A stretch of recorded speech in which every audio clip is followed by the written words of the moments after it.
الله وبركاته. إن الحمد لله نحمده ونستعينه ونستغفره ونعوذ بالله تعالى من شرور أنفسنا ومن سيئات أعمالنا. من يهده الله فلا مضل له ومن يضلل فلا هادي له.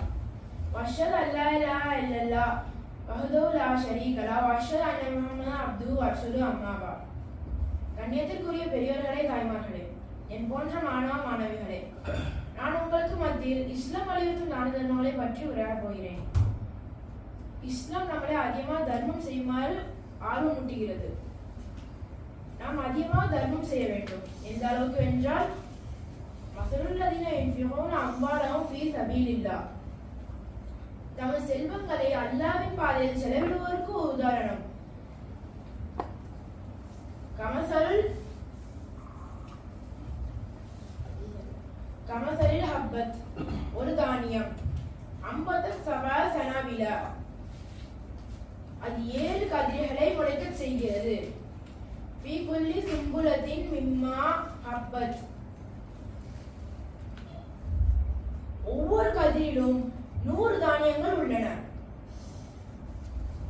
வல்லாஹு இலா லிமை யஷாஉ வல்லாஹு வாசியுன் அலீம், தன் நாடியவருக்கு அல்லாஹ் இன்னும் பல மடங்காக கொடுக்கிறான். அல்லாஹ் தாராளமானவன், நன்கு அறிந்தவன். இத்திருக்குரான் 2வது அத்தியாயம் 261வது வசனத்தில் உள்ளது. அல்லாஹ் இன்னொரு உதாரணத்தை கொடுக்கிறான். அல்லாஹ்வின் திருப்தியை பெறுவதற்காக நம் மனிதர்களுக்கு மனதில் உள்ள உறுதியான நம்பிக்கைக்காக அல்லாஹ் இன்னொரு உதாரணம், உயர்ந்த இடத்தில் அமைந்த தோட்டம்.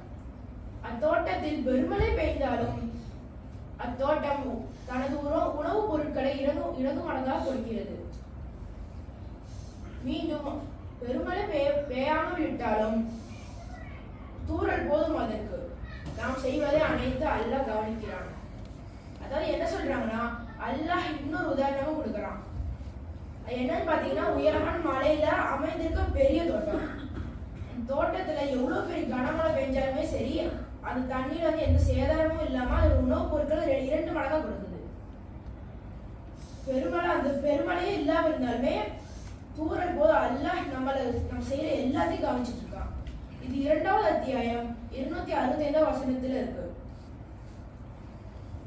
லா யஸ்லாஹா இல்லல் அஷ்கா, அல்லாஹ் நம்மளை எச்சரிக்கையும் செய்கிறான். கொழுந்து விட்டு எரியும் நெருப்பிலிருந்து நான் உங்களை எச்சரிக்கிறேன். அல்லது கருத்தவ